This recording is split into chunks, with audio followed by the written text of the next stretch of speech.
Je me souviens bien, c'était mon prof de biologie en première qui savait pas répondre à des questions que je lui posais. Il me disait ben, on ne sait pas, il y a des chercheurs qui cherchent là-dessus. Et ça m'avait beaucoup stimulé en me disant qu'on ne savait pas tout et qu'on allait pouvoir, que peut-être j'allais contribuer à connaître un peu plus. Les chercheurs avaient peur de chercher sur la mort. Et ça vient des années 90 en fait. Les années 90, il y a effectivement un changement et il y a toute une partie des chercheurs qui se mettent à s'intéresser à la mort cellulaire. Voilà. En fait, pour qu'un cancer se fasse, il faut que la cellule refuse de mourir. Les cellules normalement meurent toutes et les cellules qui font des cancers en fait ne meurent pas.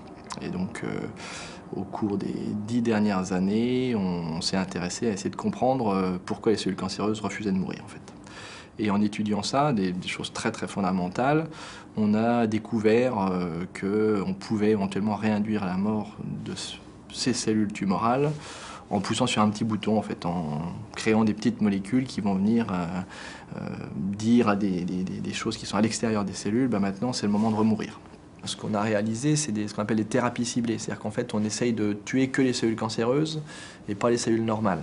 Donc on en revient à la thématique de recherche. Voilà. Moi, j'essaie de faire mourir les cellules pour qu'on ne meure pas.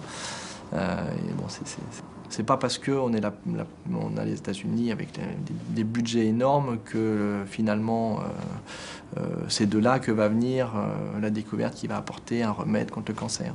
Et là aussi, moi, c'est mon petit côté franchouillard. Je me dis, si jamais on arrive à faire quelque chose et on arrive à faire un médicament, on pourra dire que j'étais le petit Français dont les Américains se moquaient souvent d'ailleurs en disant c'est pas possible, là, parce que j'aurais été le petit Français qui a pensé à un truc qu'ils n'ont pas pensé.